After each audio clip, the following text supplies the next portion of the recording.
Oh, how the mighty have fallen. The most watched news program in America has surrendered to Donald Trump because its billionaire owner is a flat-out coward. Welcome to the No Spin Zone. Graph's Grievances starts right now.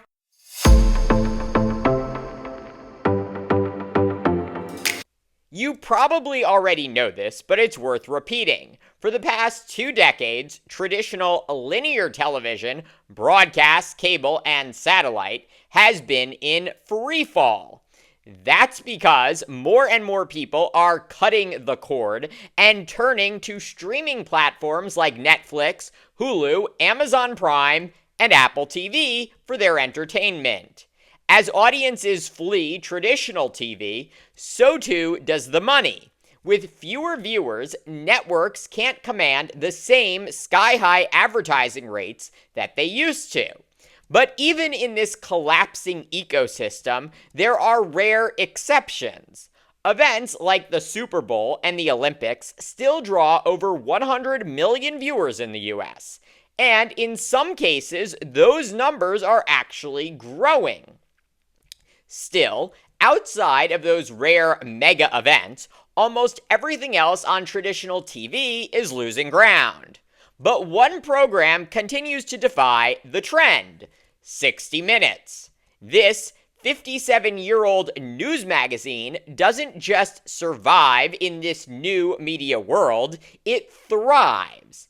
It's not only the most watched news program in America, but also one of the only non-sports shows pulling in over 8 million viewers each week, nearly year-round. That audience matters, not just to CBS, which makes big bucks selling ad space during the show, but to the broader media landscape. In a fragmented, hyper-partisan world, where most people only consume news that echoes their beliefs, 60 Minutes has built a reputation for holding everyone accountable. Democrats, Republicans, and everyone in between. Which makes what happened this week so devastating. On April 22nd, Bill Owens, the longtime executive producer of 60 Minutes, resigned. Why? Because he says he can no longer make independent editorial decisions.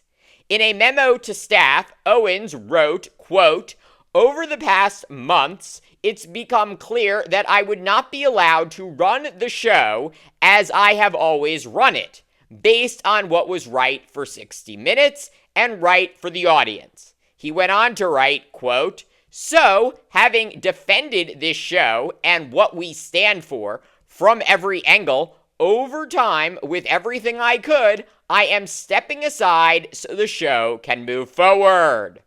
So, what's really going on here? Owens' departure comes as 60 Minutes faces pressure from both Donald Trump and its corporate owner, Paramount Global, which owns CBS. Just before the 2024 election, Trump sued CBS for $10 billion. Yes, billion.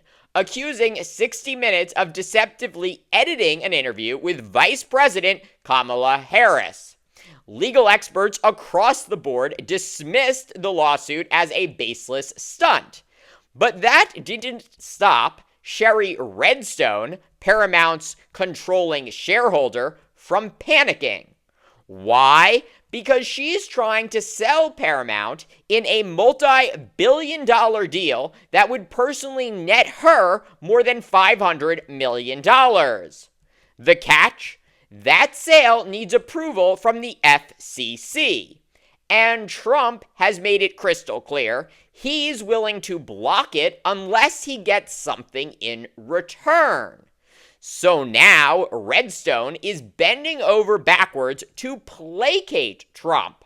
Not just trying to quietly settle his bogus $10 billion lawsuit against 60 Minutes, but even more dangerously meddling in the show's editorial decisions. Reports suggest Redstone has been pressuring the show to go soft on Trump and his allies. That's why Bill Owens walked away. He chose integrity and the truth over his career and no doubt a very cushy paycheck. But this isn't just about one producer or one show.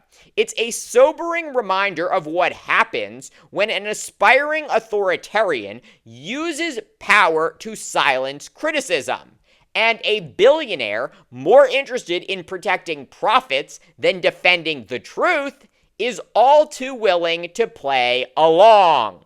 If 60 Minutes, a symbol of journalistic excellence, can be swayed by that kind of pressure, what hope is there for the rest of the media? This isn't just a fall from grace. It's a warning about what happens when political power, corporate greed, and moral cowardice collide. Thank you for watching Graph's Grievances. Let me know what you think. Please like, subscribe, share, and join me tomorrow for more.